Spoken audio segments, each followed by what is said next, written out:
vifungu P C0102. Asante. Kifungu hichi kina watu watatu. Nianze na Mheshimiwa Hamza, alafu atafuatiwa Mheshimiwa Rashid Makame Shamsi na atamalizia Mheshimiwa Dimu.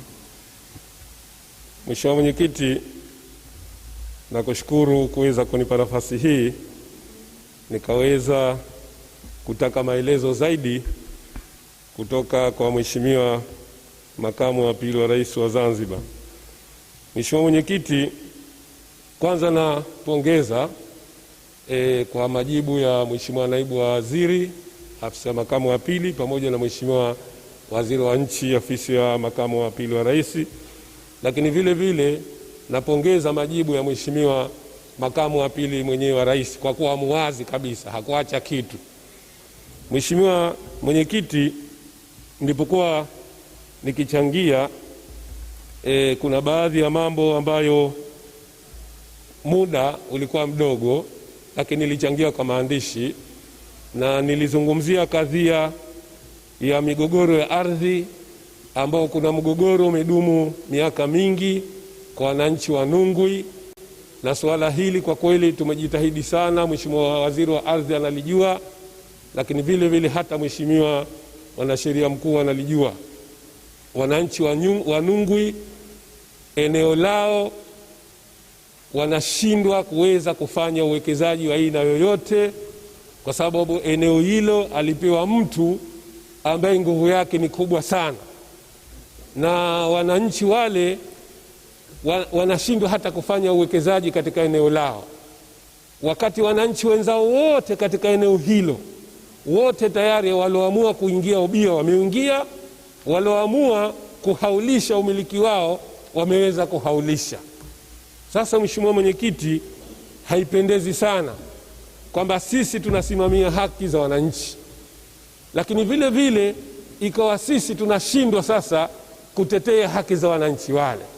Nilikuwa nataka kauli ya serikali, na kwa sababu Mheshimiwa Makamu wa Pili yeye alijitoa kabisa, anasema hajachukua ardhi ya mtu wala hana haja ya ardhi ya mtu, na ni kweli yeye wala hausiki, na sipendi sana kumtaja huyo ambaye alilingangania hilo eneo la wananchi, kwa sababu haipendezi sana katika taswira hii. Kwa hiyo nitaomba sana kauli ya serikali kuhusu kadhia hii ya wananchi wa Nungwi ambao wameshahangaika sana kuja hapa barazani kudai eneo lao mpaka kwenye Wizara ya Ardhi. Mheshimiwa Mwenyekiti, naomba maelezo. Mheshimiwa Waziri wa Nchi, Ofisi ya Makamu wa Pili, majibu. Mheshimiwa Spika, Mheshimiwa Hamza ni mtu ambaye naye anaheshimika sana katika baraza hili, na tukubali kwamba siku zote anasimamia sana haki za wananchi, na hapendi itokee namna yote ile wananchi kwa namna moja au nyingine wakose haki zao. Mimi ninachomwomba Mheshimiwa Hamza, kwa kuwa jambo hili amelianza na tayari amesema Mheshimiwa Waziri wa Ardhi analijua, Mwanasheria Mkuu analijua, tumuombe Mheshimiwa Hamza atuachie jambo hili tulishughulikie kwa mujibu wa taratibu za kushughulikiwa, ili upatikane ufumbuzi muafaka wenye maslahi ya wananchi na wenye maslahi na taifa letu.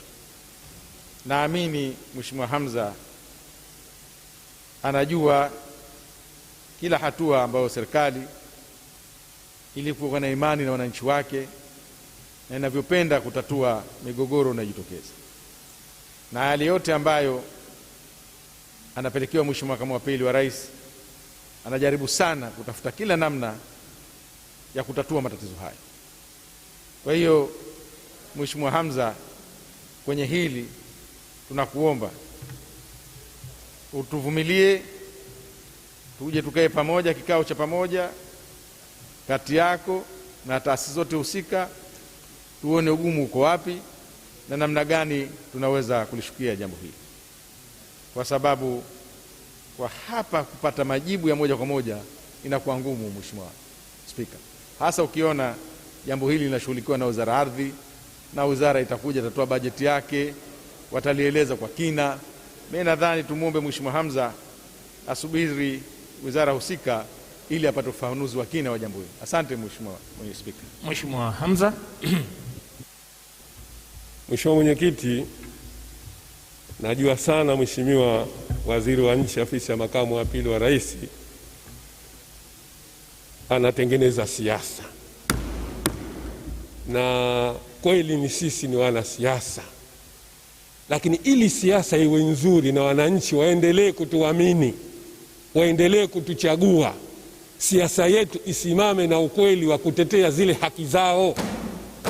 Mheshimiwa Mwenyekiti, wazee wale wameshakuja barazani, wameshamaliza kila mtu, wameshakuja kwa mnadhim wa Chama cha Mapinduzi, wameshakuja kwa mwenyekiti wa kamati ya bajeti, wameshakuja kwa mwenyekiti wa kamati ya ardhi, wameshakwenda kwa waziri wa ardhi, wameshakwenda kwa mwanasheria mkuu.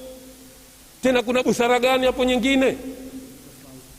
Mheshimiwa, sasa hivi wananchi wale eti wanaambiwa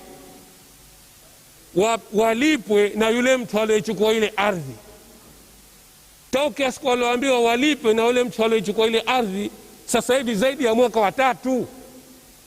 Wao ile ardhi kama wanataka walipwe, basi mtu yoyote ambaye ana uwezo wa kuwalipa basi waruhusiwe walipe. Lakini wapo watu ambao wanataka kuingia ubia na wananchi, hawapewi ile fursa. Leo wananchi wale, leo sasa hivi sisi ndo umetuombea dua sote, na tunashukuru dua yako, Mwenyezi Mungu aipokee. Alhamisi ya leo sote turudi. Kurudi kuna mawili, kuna kurudi na kutokurudi. Kurudi tutarudi, masisiemu wataingia tena. Mheshimiwa Mwenyekiti, mimi naomba kauli ya serikali watoe kauli kwamba wale wananchi wapewe eneo lao, wachague mtu yoyote ambao wanataka kuingia leo bia, sio walazimishwe wamuuzie mtu fulani. Asante Mwenyekiti. Mheshimiwa Waziri. Mheshimiwa Mwanasheria Mkuu. Mheshimiwa, nashukuru sana, na kama ambavyo Mheshimiwa Hamza amesema, ni kweli swala hili nalijua, na nalijua mimi na nalijua mwenyewe aliopewa dhamana na Mheshimiwa Rais, Mheshimiwa Waziri wa Ardhi. Na historia yake Mheshimiwa Mwenyekiti ni ndefu kidogo, ni ndefu sana, na nisingependa kuitaja historia hiyo yote kwa sababu ya muda, lakini kiwanja kile kilishatolewa kwa mtu, kilitolewa kwa mtu na huyo mtu akapewa hati, lakini kwa sababu ya mzozo ambao ulikuwepo kwenye eneo hilo, huyo aliopewa naye hakuweza kuliendeleza. Lakini kwa sababu ya busara ya kiongozi wetu wa nchi, Mheshimiwa Rais wa Zanzibar na mwenyekiti wa Baraza la Mapinduzi, akaamua kile kiwanja kizuiwe ili ipatikane ufumbuzi kwa ile eneo. Na najua Mheshimiwa Hamza anajua vizuri kama sasa hivi jambo hili linasimamiwa vizuri ili haki ipatikane kwa pande zote mbili, kwa yule ambao tayari serikali ilishampa ile ardhi lakini na serikali ikaamua kuifuta, lakini na kwa wale wazee ambao nao wanasema lile eneo lao, na sisi hatukatai kwa sababu wao ni wazee ambao wanatoka kwenye lile eneo la Nungu. Kwa hiyo historia yake ndefu kidogo na bado linasimamiwa. Na mimi nimwambie Mheshimiwa Hamza, kama lile eneo lisingekuwa limesimamiwa na serikali kuu, leo hata wazee lisingekuwa lao, kwa sababu lingeshapigwa bei na watu ambao tayari wametokea. Tunajua historia ya ardhi ilivyo. Nimuombe Mheshimiwa Hamza sana sana, na yeye anajua, na kila tunapokwenda tunambrief, kwa sababu tunajua na yeye ni mwenyekiti wa kamati ya ardhi ya Baraza la Wawakilishi, na wazee wale huwa wanamfuata na huwa wanakuja kwangu na huwa wanakwenda kwa Mheshimiwa Waziri wa Ardhi. Nimuombe sana Mheshimiwa Hamza, kama lile swala kwa kweli hapa sio sehemu yake, atuache, na kwa sababu liko juu linashughulikiwa vizuri, atuache tuendelee nalo. Na mimi nimhakikishie kama si dhamira ya serikali ya kudhulumu mali ya mtu yoyote, ama iwe ya wale wazee, ama ipatikane sulhu nyingine kwa yule ambaye alishapewa mwanzo na serikali. Nimwombe sana Mheshimiwa Hamza, kama hili jambo bado tunaendelea nalo na bado halijatutoka mikononi mwetu. Nakushukuru. Asante Mheshimiwa Hamza. Mheshimiwa Mwenyekiti, mwaka sasa hivi, kabla hatujaingia katika awamu hii tuliokuwa nayo sasa hivi, Mheshimiwa, ardhi ile, huyo ambaye alosema Mheshimiwa mwanasheria mkuu kwamba alikusha kupewa hati na serikali, yani lizi, hiyo hati alipewa kinyume cha sheria. Hakuna compensation ya aina yoyote, na wale wananchi walileta vurugu. Walikuwa ukijenga ukuta wale wanabomoa, ukijenga ukuta wanabomoa, napelekwa polisi, wanaachiwa. Mpaka hii leo zaidi ya miaka 7 tuwaachie. Mheshimiwa, tunawaachia baada miaka 7 ardhi ya wananchi. Sasa mimi Mheshimiwa Mwenyekiti, kitu ambacho nilichokuwa nataka ili tuondokane na hili swala, wakati ile ardhi imeshafutwa, kwa hiyo maana bado inarudi kwa wale wananchi, na wale wananchi wana hati taukia ile ya asili, na walikusha kuomba sana serikalini ile hati yao Mheshimiwa Mwenyekiti itoke katika ile hati ya zamani, wapewe hati ya Serikali ya Mapinduzi ya Zanzibar kama wanavyopewa wengine. Kupewa hati hii ya Serikali ya Mapinduzi Zanzibar hawakupewa mpaka leo. Huyo mtu alikuwa akapewa hiyo lizi na serikali, hata maombi hana. Sasa tujiulize, hati gani ya ardhi mtu anopewa bila kupeleka maombi? Sasa wale wananchi wenye haki yao walopeleka maombi hawakupewa ardhi ile. Sipendi, sitaki, wala sina haja ya kutaja jina la mtu, lakini nikilitaja jina la huyo mtu ni aibu kwa serikali yetu. Kwa nini tumlinde mtu? Tumlinde mtu. Kwa nini tumlinde mtu huku tunawanyanyasa wananchi? Mheshimiwa Mwenyekiti, mimi naomba kauli ya serikali kwamba wananchi wale wapewe lizi yao au waruhusiwe kuendelea na shughuli zao. Na wale wananchi walikuwa shanza uwekezaji, walikuwa shanza kujenga banda la bangalo ili wapate riziki na watu wengine. Sasa hivi kuna wawekezaji Mheshimiwa Mwenyekiti, kabla ya kuingia hili sakata la corona, tayari walikushakubaliana kwamba waingize fedha wale wananchi wapate pasenti yao. Maeneo yote ya ardhi Mheshimiwa ya Zanzibar wananchi wapate pasenti. Wawekezaji wanachukua, wanaendeleza, wananchi wale pesa walopewa hakuna kitu. Wao wamekubali wazee waendelee kupata pasenti yao kama wanavyofanya Arabuni. Leo ardhi yote ya Zanzibar watu wakishachukua wawekezaji, wananchi ndio wakishapewa chake kishaondoka. Pale wanaambiwa wataendelea kupata pasenti yao. Hii ardhi Mheshimiwa Mwenyekiti ina kigugumizi gani zaidi ya mwaka wa 7? Mheshimiwa Mwenyekiti, naomba kauli ya serikali kwamba ardhi ile watapewa wananchi ili waendelee, aidha wanaweza kuendeleza au walime. Tena Mheshimiwa Mwenyekiti, naomba nisichukue muda wako sana. Eneo hilo limekaa kama white elephant. Upande wa kushoto kuna mahoteli ya kitalii la Gema, upande wa pili kuna hoteli ya utalii vile vile. Liko katikati. Tunaogopa kitu gani? Rais wa Zanzibar siku zote anasema katika hotuba zake hamuogopi mtu. Sasa leo huyu mtu alokalia hii ardhi anaogopiwa na nani? Samahani kidogo Mheshimiwa. Waheshimiwa, nimepata maombi kutoka kwa watu wetu wa IT katika kushangilia kwenu. Kidogo hii mitambo mnaisumbua huko chini ya meza, alafu wanakuwa wanakatikiwa na mawasiliano. Kwa hiyo kama tuna jambo lolote ambalo tunahisi linatufurahisha, basi tutafute njia ya kistaarabu kidogo ambayo isisumbue mambo yetu haya, ili shughuli iweze kuendelea, lakini pia tufahamu kwamba hili jambo watu wanalishangilia au wamelipendelea. Tupunguze namna ya kupiga Mheshimiwa. Mheshimiwa Hamza, malizia. Nataka kauli ya serikali. Mheshimiwa Waziri wa Nchi, Ofisi ya Makamu wa Pili. Mheshimiwa, hii kesi hata mimi mezani kwangu katika hao waliopelekewa hayo makabrasha, hata kwa spika imefika. Mimi swala la kutajwa mhusika naona niwe neutral tu, niwe neutral kwa sababu waheshimiwa wenyewe wanataka kulihifadhi, lakini kwa namna linavyokwenda ni vizuri zaidi mkalipatia ufumbuzi kuliko kuendelea kulivuta kwa namna hii ambayo tunakwenda nayo. Mheshimiwa, naomba uendelee. Mheshimiwa, kwanza nimeielewa vizuri maelezo ya Mheshimiwa Hamza na nimeelewa vizuri maelezo yako na nimemsikiza vizuri Mheshimiwa Mwanasheria Mkuu.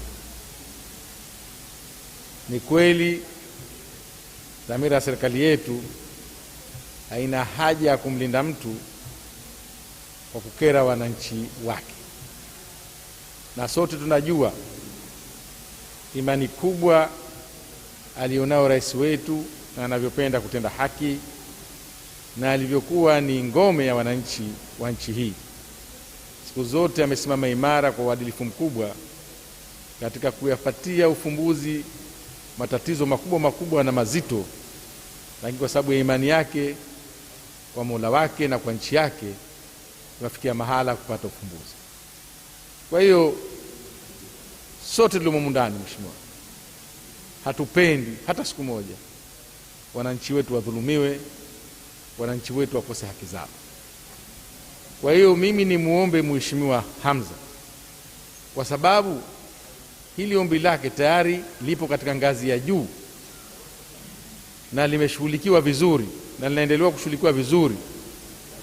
Sisi hatuna kauli zaidi ya hivyo linavyoshughulikiwa katika ngazi hiyo ya juu. Tumuombe Mheshimiwa Hamza asubiri lishughulikiwe vizuri, na mimi naamini haki ya wananchi hawa itapatikana na haki ya kila mmoja itapatikana na misingi ya sheria itasimama na uadilifu utasimama ili kila mmoja wetu apate haki yake vizuri. Namuomba sana Mheshimiwa Hamza, kwa sababu linagusa pia baadhi ya viongozi wetu.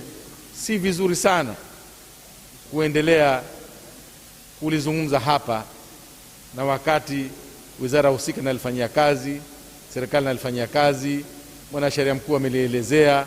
Mimi ni muombe ndugu yangu Mheshimiwa Hamza atupe nafasi tuzipeleke hizi salamu kwa ukamilifu wake ili jambo hili lipate maamuzi ya haraka na kila mmoja apate haki yake. Naomba sana Mheshimiwa Hamza utufikirie, hasa atapata maelezo pia ya ziada wakati wizara husika itakapokuja kutoa hotuba yake ya budget. Lakini mimi ninachotaka kumwambia kwamba sisi ili jambo kama alivyoshaeleza Mwanasheria Mkuu liko katika ngazi ya juu, linashughulikiwa. Mimi naamini haki itapatikana, hasa ukiangalia uadilifu wa kiongozi wetu mkuu, imani yake kwa wananchi, imani yake kwa nchi, imani yake kwa Mola wetu. Sina shaka yote jambo hili litapata ufumbuzi ulio sahihi. Asante sana Mheshimiwa Spika. Mwenyekiti, tunatokaje hapa? Mheshimiwa Hamza. Mheshimiwa Mwenyekiti, kwa sababu Mheshimiwa Waziri wa Nchi ametaja kwamba hili swala linasimamiwa na ngazi ya juu, kwa Serikali ya Mapinduzi ya Zanzibar kiongozi wa shughuli za serikali ni makamu wa pili wa rais wa Zanzibar, yumo humu ndani. Na ndio maana nikasema pale mwanzo, Mheshimiwa makamu wa pili wa rais keshajisafisha, hana ardhi ya mtu wala hana tamaa ya ardhi ya mtu. Na taukia Mheshimiwa Dr. Sheni kuingia madarakani hatujasikia hata siku moja kuchukua ardhi ya mtu wala kumdhulumu mtu. Waheshimiwa, pamoja na uzuri wa hii kauli, tungeomba sana upigaji wetu wa makofi tusipangue mitambo huko ndani. Mheshimiwa, endelea. Sasa Mheshimiwa, sijajua kuna mkubwa mwingine nani zaidi ya hawa wawili ambaye tuna kigugumizi kutoa maamuzi haya. Mheshimiwa Mwenyekiti, mimi nashauri fungu hili 01 PC 0102 tuliweke kando, tusilipitishe, tuendelee na mafungu mengine ili mpaka hili suala tuje tulipatie ufumbuzi.